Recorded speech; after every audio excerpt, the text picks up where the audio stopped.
180. I missed you guys who went to camp last week, so I'm so excited to see so many faces back. I'm going to do just a few housekeeping things real quick, and then we'll go ahead and dive in.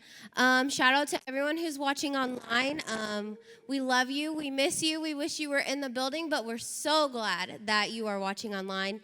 Do I have any first-time guests today? First-timers? Hi, welcome. Can we, clap? Welcome.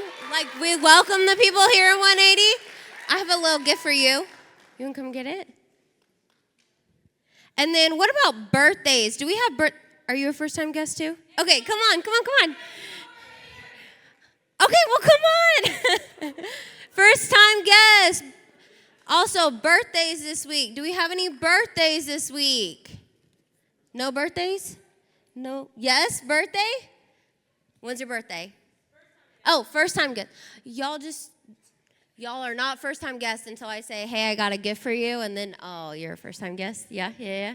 I'm so glad. There's another? Come here. First-time guest?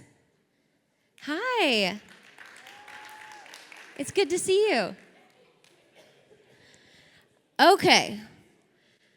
Next week is our summer kickoff. We will have free Kona Ice after service, so tell all your friends. And we will also be welcoming the new 6th graders into 180.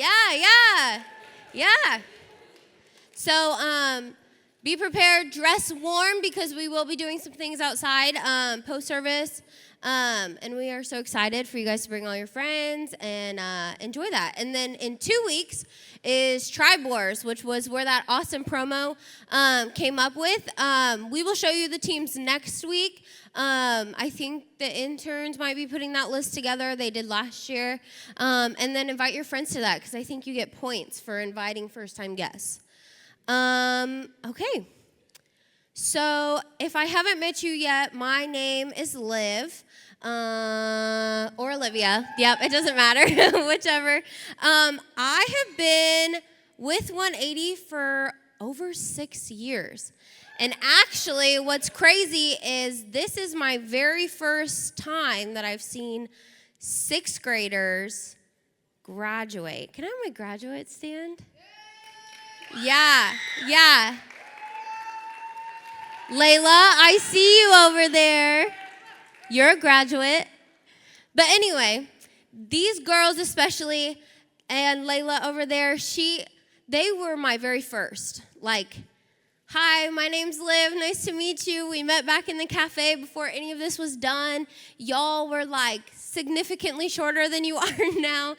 And you've grown spiritually, mentally, maturity-wise. You guys are incredible, and I'm so grateful for the opportunity to have watched you go from 12 years old, little babies, to 18 and graduate. So I'm so proud of you guys. And boys, you guys are awesome too. It's been an awesome journey watching you. I watched Ben. Okay, and then I am also a mom to 2 beautiful little babies. I do have pictures. So that's Axel. He's my cutie. And then there's Aiden. She's beautiful, and I love her so much. They are the lights in my life. They are awesome, and they are honoring. So we're going to dive in today. I bet you could never guess what the title of my sermon is. How'd you know? Oh, yep. So we're going to talk about Ruth today, and we're going to talk about a couple other things as well. But the backstory on Ruth before we dive into the scripture is Ruth is married to Naomi's son, and we're going to be speaking about Naomi today. She had some sons, and they all died after they had gotten married and moved away. And in our story today, Ruth and Naomi have now traveled back to Naomi's home. Ruth decided to stay with Naomi and travel back to their hometown. So if you'll flip with me to Ruth 1, 19 through 20, and that's where we're going to start off today. Yeah? Okay. It says, the two of them traveled until they came to Bethlehem. When they entered Bethlehem, the whole town was excited about their arrival. The local women exclaimed, "Can that be Naomi?" And this is what Naomi said. She said, "Don't call me Naomi. Call me Mara." She answered, "For the Almighty has made me very bitter. I went away full, but the Lord has brought me back empty. Why do you call me Naomi, since the Lord has opposed me and the Almighty has afflicted me?" So in this passage, what we're talking about is the backstory that I had given you. She left with her sons. They got married, and they were living great, and then her sons passed away. So when she came back to Bethlehem, she no longer wanted to be called Naomi. She wanted to be called Mara. Mara means bitter. And Naomi changes her entire identity because what she believes was done to her was not fair. She went from Naomi to Mara, to pleasant to bitter. And so in her life, the death of her sons was not fair.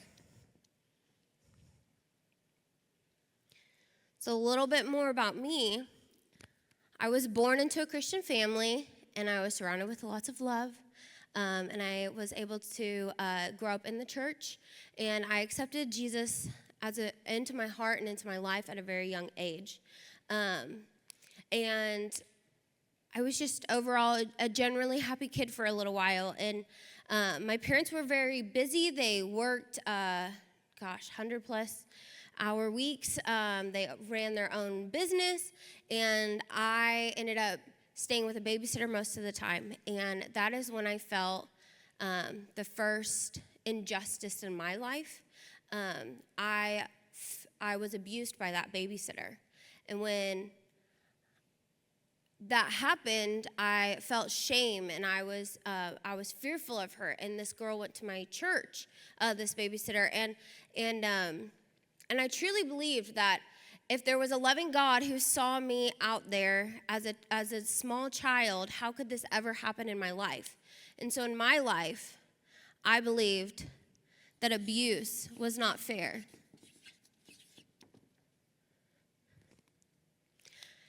And then I began to self-harm at a very young age. I attempted suicide for the first time around 8th grade.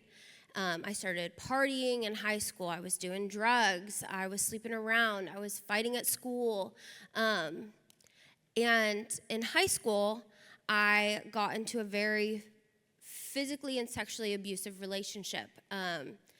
I don't remember a lot of it because that's what drugs do to you when you're on them all the time. But I was grasping onto everything that I thought would be good except for God. I was taught that God was good, and I was taught that he could fulfill me, but I was grasping onto everything else around me to fill the void inside of me. And then when I was in high school, I found out that I was pregnant, and I was so excited. I was ready to make a change in my life. I believed that I could fix me and that this baby was going to fix me, that I could change. But still, I was not relying on the power of the Lord. I believed that this baby could fix me, that I could fix me. And so later on, after I had told my boyfriend, I ended up having a miscarriage. And in my life, that was not fair.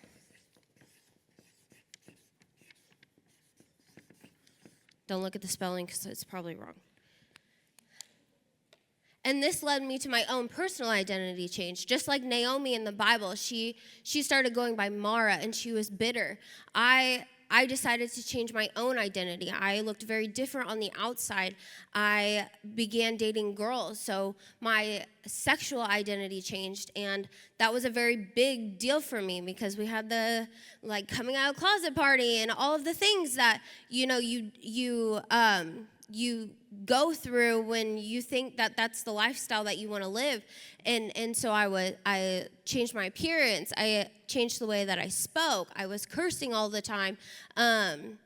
I cut my hair really, really short. And I had created my own identity.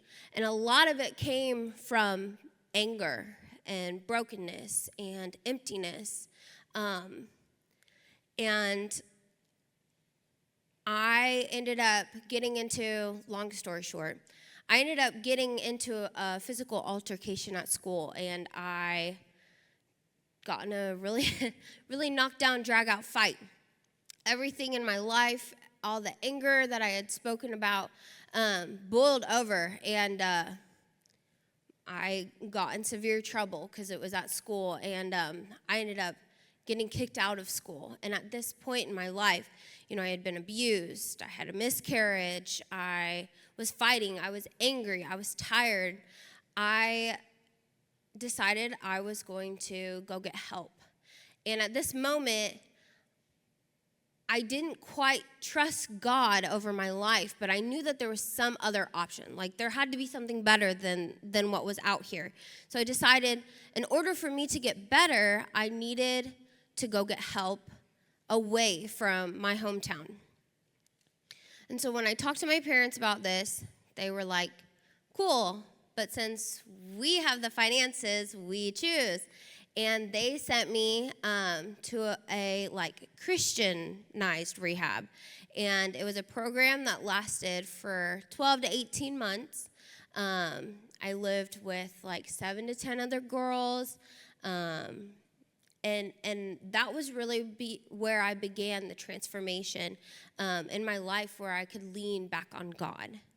And everything started looking great in my life.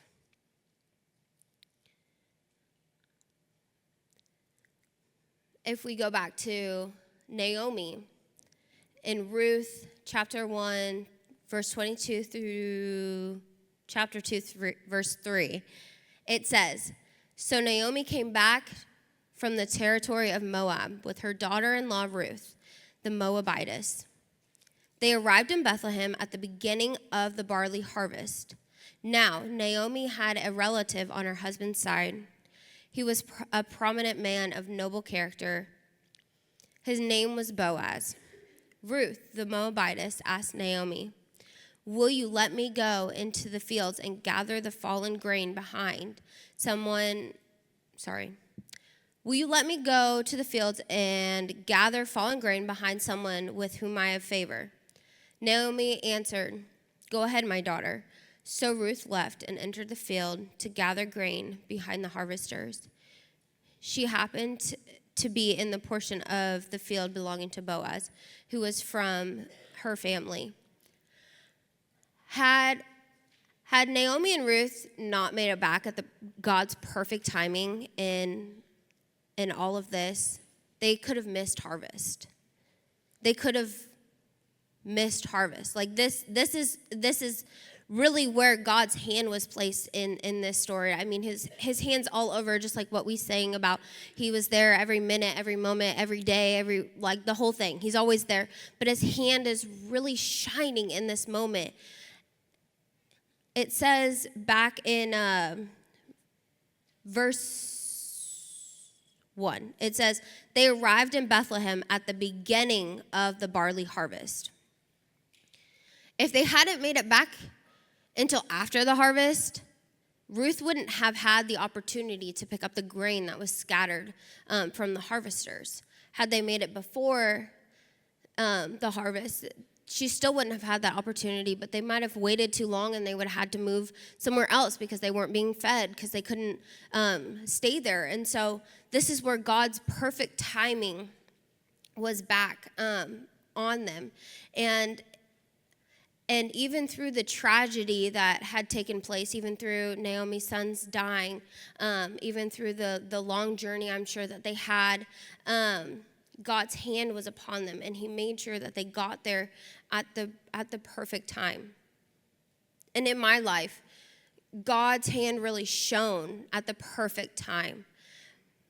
I truly believe that if I didn't go to Teen Challenge, the little rehab place, that I would not be here today. Like, I truly believe that. Not just on this stage, but probably not alive, probably in jail. Like, there's many possibilities, but this would not be one of them. And that's God's hand on all of this. And we think so many things are unfair in our lives, and we get so bold over when we think about all of the injustice in our lives. And in all of this, his hand was upon me so that my heart could soften in this moment, so that I could truly accept him as my Lord and Savior. And if we look back at Ruth's story, in chapter 4, I'll let you take a second to get there because I'm thirsty.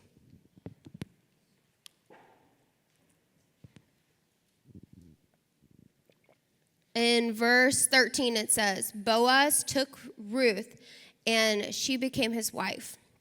We're going to just stop there. Ruth picked up the fallen grain of the harvest in Boaz's field. And he saw a woman who was willing to come and pick up the scattered grain behind everybody else to go back and feed her mother-in-law. He saw the devotion that she had to her mother-in-law. She saw the way that she was going to provide for her mother-in-law. And he saw that, and he took a liking to her. So he took her as his wife. And the Lord granted conception to her, and she gave birth to a son. The woman said to Naomi, Blessed be the Lord who has not left you without a family redeemer today. May his name become well known in Israel. He will renew your life and sustain you in your old age. Listen to what it says in verse 14. The women said to Naomi, not Mara, not bitter, to Naomi. The Lord had redeemed her, that he had redeemed her identity. And Naomi in Hebrew, it means pleasantness and delightful. And God restored her to who he originally created her to be. He didn't create her to be Mara. He didn't create her to be bitter. He created her to be pleasant and delightful. And at the very beginning when we started reading, it said that the women got excited when she came to Bethlehem. They were excited to see her. So I have to believe that before she left, Naomi was a great, fun person to be around. Maybe she had people over at her house. Maybe she was the one cooking. Maybe she was the one who women went to for their problems. Like, she was someone that they were excited to see. And she was able to now get back to where she was before then. And in my life, there were so many times where I couldn't see why. And I was that pleasant, easygoing. Like, if you knew me at church, then you probably didn't know me at school. And if you knew me at school, you probably didn't know me at church. I was very, very good at keeping them separate. And I was one of those people that, the middle schoolers could come, tell me their problems. My dad was probably the youth pastor at the point, and so I was known as the PK, and they, which is pastor's kid, and they would come to me, and I would send Instagram messages to all these young students of like, hey, Jesus loves you, and here's the Bible verse that I'm praying over your lives. Meanwhile, like the night before, I was like partying and getting high or vaping or doing something else. And you would have never guessed that what I was doing that night was what was going on. And I had built all of this up, and I'm so grateful that the Lord put his hand upon me, because there are so many things that I believed weren't fair. And if you've heard my story before, because this isn't the first time, this is a very shortened version of my story. I could make a whole list of the things that I believed were not fair in my life. And the most beautiful thing about my relationship with the Lord is that when I said something wasn't fair, he reminded me why life isn't fair. Life isn't fair because if it was, I would have nailed scarred hands. If life wasn't fair, or if life was fair, I would have hung on that cross. If life was fair, you would have a cross, you would have a cross, you would have a cross, you would have a cross, we would all have a cross. Because in the pain and through everything that I thought wasn't fair, I was fighting. I was self-harming. I was partying. And I mean, the list could go on and on and on and on and on. And you might think, yeah, but those are things you did to yourself. Like, okay, these things somebody did to you, but these things you did to yourself. No, I did these things to other people.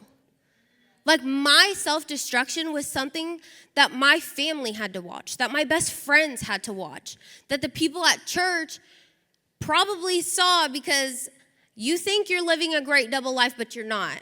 And I thought I was living a great double life, but I'm sure that there were so many people who could see through those glossy eyes that I showed up with on Wednesdays. And so when I fought, I hurt someone. When I self-harmed, I hurt my parents. And when I was partying, I was hurting my body and I was hurting my family because they couldn't depend on me. I'm the oldest child in my family, and my younger siblings couldn't depend on me. My sister had to watch her older sister self-destruct before her. And I caused this pain. And it was washed by the blood because life isn't fair. I don't have to hang on the cross for what I did because life isn't fair. And I'm grateful that life isn't fair. Because to be so honest, like, guys, my life is not great right now. Like, things are falling apart in my life. And I can't tell you how many times in the last week I've probably cried, it's not fair. Like, it's not fair that I'm doing the things that I'm doing right now when I'm finally doing so well. It's not fair that I have to walk this walk when everything should be going the way that that I believe that it should. And even in my pain, the Lord has reminded me that life isn't supposed to be fair. Because if it was, he wouldn't have came. He wouldn't have died. God would have punished us. He probably would have created another flood. We would be smitten by lightning. Like, that's the beauty of the grace of God. And I'm grateful that life isn't fair. I'm so grateful. And we're just going to take a second, and I want you to reflect on your own life. I want you to reflect on two things. The first thing I want you to reflect on are the things that you think are unfair in your life. Maybe while I was talking, you weren't listening because you have to go back home to the situation that you don't think is fair. Or your little boyfriend or girlfriend isn't being fair to you right now. Or the friends are talking behind your back, so that's not fair. Whatever it is, there's something in your life that's not fair. But I guarantee you, there's something that you're doing to somebody else that's not fair either. I want you to just reflect on it. If I can get just like soft music, that'd be great. And in a second, I'm going to encourage you, every single one of you, to come up here and grab a marker and write down what's not fair. What's something that you're really struggling with, that bothers you so bad that you've shed tears, that you're angry about it, or maybe it's something that you're doing, and it's not fair that you can't stop doing it, or it's not fair that you're doing it and your parents have to see it, or your siblings have to see it. And then when you're done writing, go ahead. I got permission from JD, so don't worry. Go ahead. There's a couple brushes. There's a couple markers. You're going to take that brush. whatever's not fair, you're going to go over it because it was washed by the blood. So whenever you guys are ready, you can make your way. You can use both boards. Go ahead. Come on up. There will be leaders lined around the stage. So if whatever you write, you need to talk about it, process it, get prayer for it.